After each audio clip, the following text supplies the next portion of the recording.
We've all had that sinking feeling, right? When you realize that you have a big presentation in like 15 minutes and you haven't looked at the material in a week. Yeah, that feeling. Let's not do that anymore. Hi, I'm Chris LeBrun, your host of the Wholistic Productivity Podcast. As someone who's never been afraid of dreaming big and going for it all, I often find myself with a lot on my plate. I'm a husband and father, a nonprofit fundraiser, and an entrepreneur. What I've realized is my view of productivity was pretty toxic. After decades of believing that in order to do more, you had to work harder, I began to see productivity as this beautiful thing. Holistic productivity is the idea that you can accomplish your professional, personal, and purpose-driven goals in a healthy way, and doing so will make you happier and more fulfilled. Join me each week as we break down myths about productivity, share practical tips for maximizing your time, energy, and focus, and hear from others about their productivity journey. This is the Wholistic Productivity Podcast. Hello and welcome to this episode of the Wholistic Productivity Podcast, episode number 52. My name is Chris LeBrun. I'm a productivity coach. I'm your host today, and I am just so grateful that you are here, that you are investing in your goals, that you are investing in the things that matter to you by listening to this podcast. So welcome. I want to ask you something before we dive in today. When was the last time you did less and got more done? I know that sounds backwards, but hear me out. I've talked about this before, the Pareto principle. You might know it as the 80-20 rule. This says that 80% of your results come from only 20% of your efforts, which means that most of what we're doing is just being busy. It's not actually moving the needle. And I'm not saying this to say stop working hard. I'm saying get ruthless about what you work hard on. The most productive people that I've studied and coached, they aren't doing more than everyone else. They're doing less, but with laser focus on the right things. And so as we get into today's episode, keep that in the back of your mind. It's important to remember all the time, but it's not about adding more to your plate. It's about being smarter with what's already on it. And today I'm going to give you 5 ways to do exactly that. Today our episode is a really practical one. I'm going to give you 5 tools to help you be more productive. And that's the goal, right? With this podcast is to help you be more productive. Here's the kicker though. And I love this. You already have access to all of these tools. No new apps to download, no steep learning curve, no money to spend. And look, believe me, we can all appreciate that in this economy today. But the great thing is you already have access to these tools. We just have to be intentional about what we're doing with them. So let's get into it. Tool number 1 is your calendar. Now, famous quote from Peter Drucker, he said, "What gets measured gets managed." It's a great quote. I love it, but I have a version that I think fits this conversation today. What gets scheduled gets managed. Look, it's way too easy to overcommit, to bite off more than we can chew, whether that's for a single day or a week or just life in general. When you add everything to your calendar, 2 great things happen. First, it removes the friction of deciding what to do next. You've probably been there, like, okay, what am I supposed to do now? And believe it or not, repeatedly trying to figure out what you need to do next wastes time and mental energy. When you put stuff on your calendar, you've already decided what happens next, and you can quickly transition and start implementing that new project or task.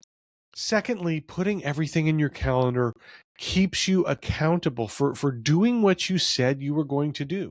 Remember those great plans that you had? Well, it's so easy for them to get pushed off until the day after never, right? When you look back at the end of your day, you're going to want to see progress. You don't want to see a bunch of things that you didn't have happen. That makes you more motivated to take action throughout the day and get more done. Now, some of you are digital people. You're going to want to rely on Outlook or your Google Calendar, and that is fantastic. Lean into those tools. Again, you probably already have them or have access to them.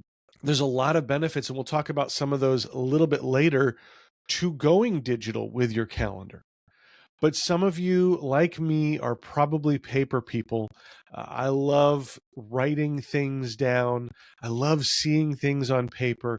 And that's why I love using the Holistic Productivity Planner. Either way works, but the thing is, you have to be serious about it and commit to it. Now, here's a habit that I have that might surprise you. I write my commute times into my calendar. I say, this is when I'm going to be commuting. Not because I don't know when I commute or that I'm going to forget when I'm driving to work, but because I want every hour to know it has a purpose. You've probably heard something similar from financial advisors: give every dollar a job. Well, we can use the same principle with your time. Give every hour a job. And yes, some of those hours can have the job of self-care or relaxation or rest. Some of them should absolutely have that job. That's smart planning. Look, our family has a summer tradition that we call Monday movie night, and I schedule that into my planner. I want to know that Monday nights are for family. And that's the most important thing that I've got going on Mondays during the summer. So I schedule it because it matters. Okay, so that's tool number one. Put everything in your calendar. Now, tool number two is to use your phone for reminders. Now that you've got everything in your calendar, it's time to honor those commitments. Now, there are some projects that I just get lost in. I wanted to switch and tackle something else, but man, I just keep going longer than I planned on this project. And pretty soon, my whole day is thrown off track. Here's where your phone can be a huge asset. And yes, I know we usually talk about phones being a distraction, but hopefully this is one where it can be really useful. Your phone's reminders can help you stay on your daily schedule, help you keep to that calendar that you've already designed. If you're on a digital calendar, you already have this. But the question is, are you actually using it? Lean into those alarm features on your scheduled events so that you know when it's time to transition from one task to another. You may want to play around with the timing a little bit. Some tasks you might want to have a 30-minute window so that you have a little bit of a warning that it's time to start wrapping up, that you're going to be transitioning to another project. Other times, you might want a hard stop and the signal just says, okay, you're done, switch gears, right? Find what works for you and know that it might be different every time or for different types of projects. That's okay. But just figure out how those calendar alarms can be useful for you. Now, if you're a paper person, you have a little bit of a disadvantage. As great as the Holistic Productivity Planner is, we have not found a way to build alarms into the paper. So this is where your phone's alarms can fill in the gap. On the iPhone, there's a lot of great options for alarms. You can set one-time alarms. You can set recurring alarms. And here's what I love about those recurring alarms. The schedules are so customizable. It doesn't have to be every single day of the week. It can be every day except Tuesday. They really let you get in there and play with that and kind of set that to your liking. Now, here's a tip that took me embarrassingly a long amount of time to learn. But on the iPhone, there's a label that says alarm. You can change that label from alarm to something more meaningful, like work on a podcast or go for a run or whatever it is that you need to do at this time. So you don't have to remember that. It's, oh, yep, time to do the dishes. Boom, I'm on it. So changing that label was a huge game changer for me. Now, I can't speak to Android, but it's worth exploring what features you have there. And I'm guessing that they're very similar to what you have on the iPhone. Of course, you get to decide how many alarms make sense for you and what things need an alarm for it. I told you that I schedule my commute in my planner, but I don't set an alarm for it. I know when I need to be out the door. I know if I'm running late or not, but I do set an alarm for my nightly PT exercises. I just started PT on my knee here not long ago, and it's still a little bit new, honestly, for me. But without a reminder, I'm just going to keep working through whatever project I'm on, and I'm not going to make time for that. And then when I remember as I'm going to bed, I'm like, oh, shoot. So that's going to set off my whole sleep schedule. So I have to set that reminder. Look, the goal here is simple. Don't let your schedule surprise you. And these alarms can be the little nudge that you need from past you to present you that, hey, this time is dedicated for something and we want to start doing that now. Tool number 3 is another simple one. And I love how simple it is, but I hate how many people miss this opportunity. We've just done all of this planning and scheduling, and that's great. But if you never look at it, it's useless.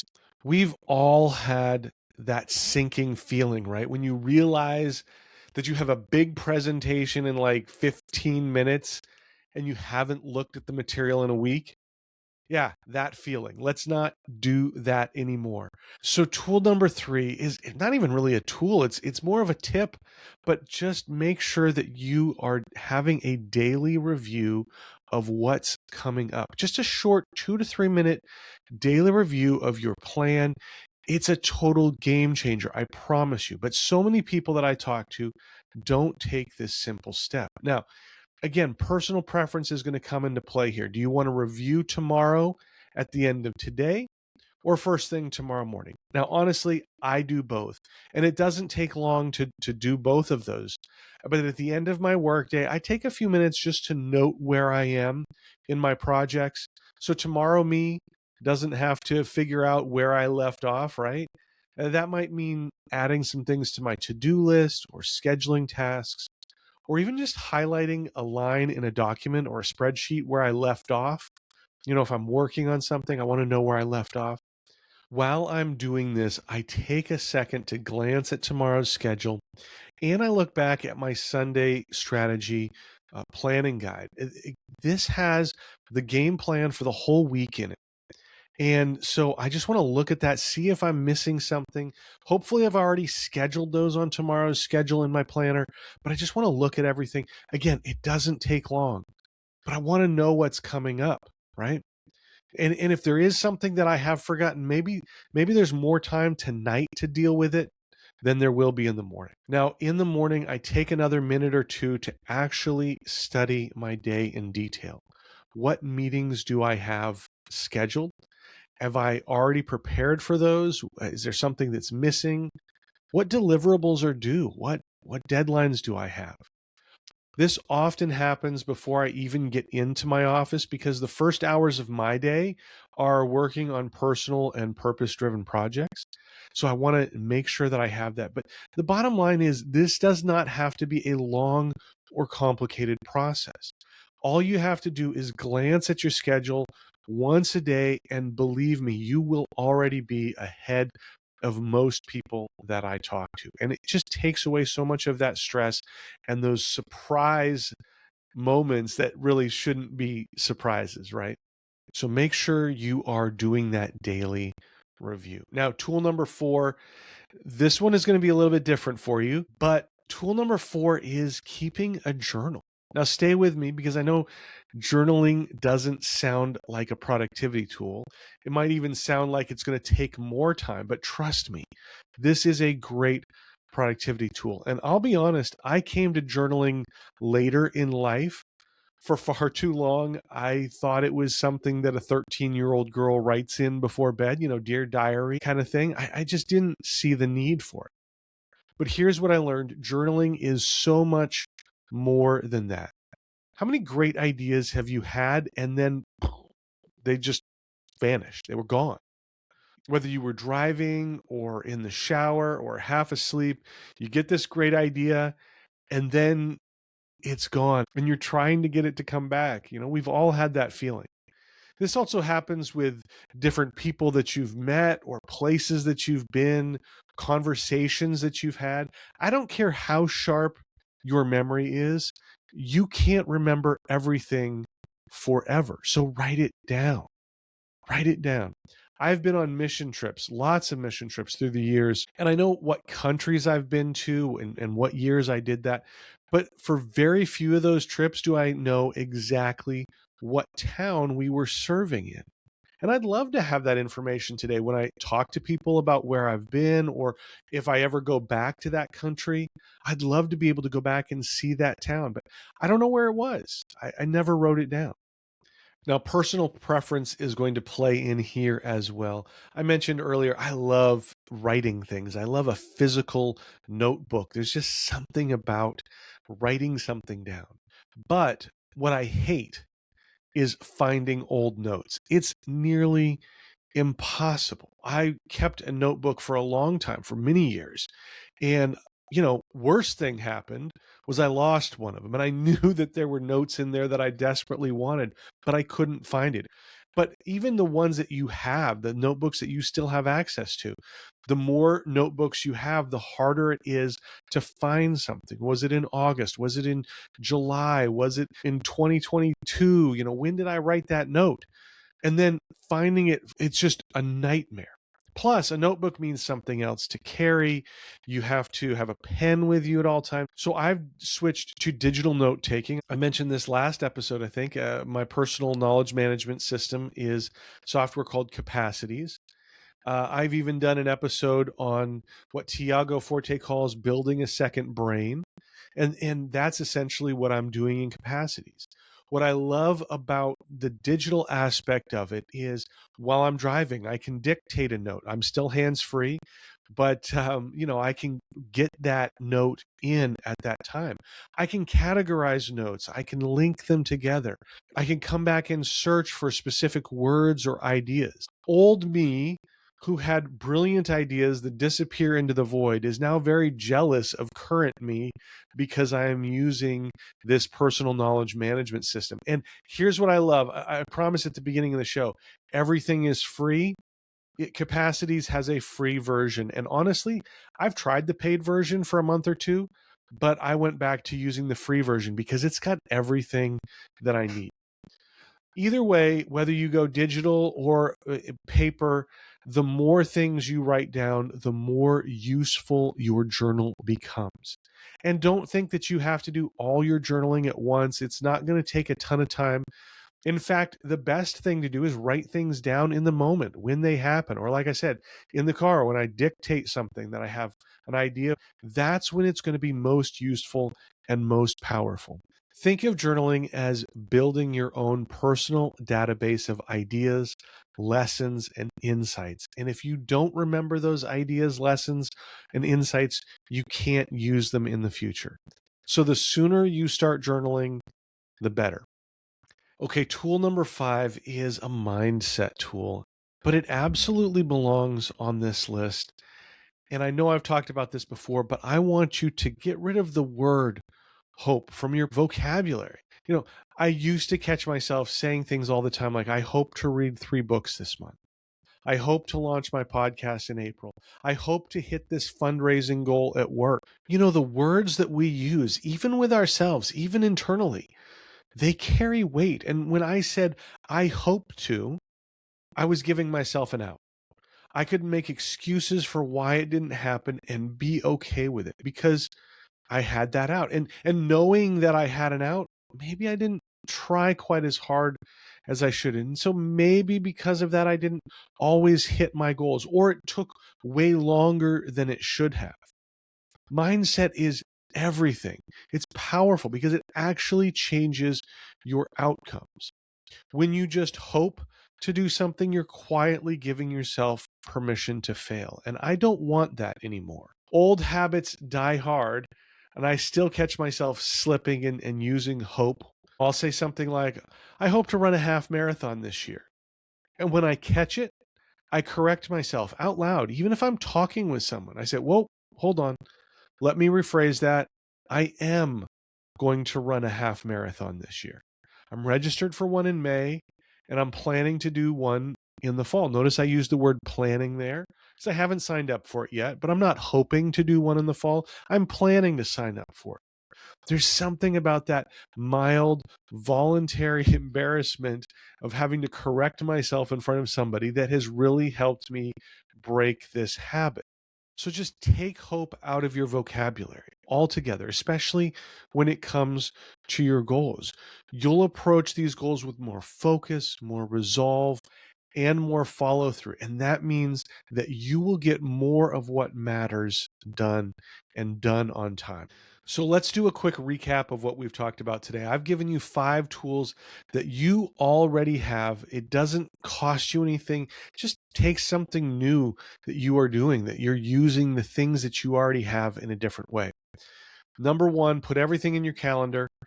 Give every hour of your day a job. Number 2, set reminders on your phones. Let the technology alert you to when you need to transition from job 1 to job 2.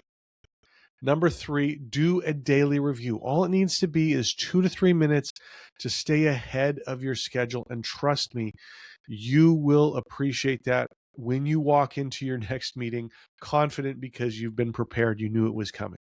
Number 4, keep a journal. Write down your ideas before they vanish. And, something I should have mentioned before, the Notes app in your phone will work great for this as well. If you want that digital searchable thing, don't have to have fancy software like Capacities. You can use your Note app right there. I should have mentioned that before, but wanted to squeeze that in. And last one, number 5, ditch the word hope from your vocabulary. Replace it with intention and commitment, something that gives you the resolve that you need to go out and do the things that are on your schedule, the things that are going to get you to your goals. And that is what we want to do. Look, no matter what system you use, it only works if you actually use it. So take one of these things. Don't feel like you have to implement all 5 at once. Just pick one and try it this week. See how it goes. If it works well, start layering in another one and another one. These are simple, no-cost ways to show up differently for yourself and for your goals. And I would genuinely love to hear how it goes. Reach out and let me know what you're trying, how it's working. Are you running into roadblocks? I'd love to help you with all of that and hear your success. All right, well, that is a wrap for today's episode. Thank you so much for hanging out with me. Check out the show notes at holisticproductivity.com/52. I'll have links for everything that we talked about today, including Capacities, but there's also some old podcast episodes, so make sure you go check those out. If you haven't subscribed yet, do that now on your favorite podcast platform or on YouTube. You can like, follow, and subscribe, and that will make sure that you get new episodes when they drop on Tuesday. I know you don't want to miss those. If you got value from today's show, if there was something that just really made sense to you, I'd love for you to rate the show. I love seeing 5 stars. That is my favorite. But go ahead and rate the show. And that's the best way to help more people find the show and get value from it as well. Make sure you follow at Wholistic Productivity on Instagram, Facebook, Threads, LinkedIn, YouTube, Substack, all of the social medias. Lots of great productivity tips and motivation throughout the week. So I'd love for you to get those as well.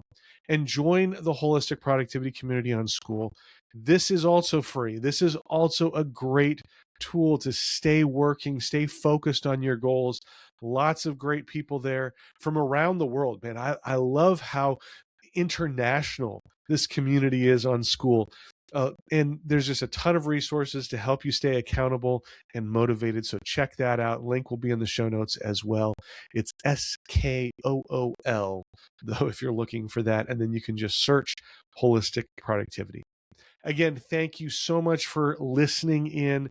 As always, the reason that I do this show, the reason that I hang out with you every single week is to help you dream big, plan smart, and live fully. And I'm so excited that you are taking those steps to do that in your life.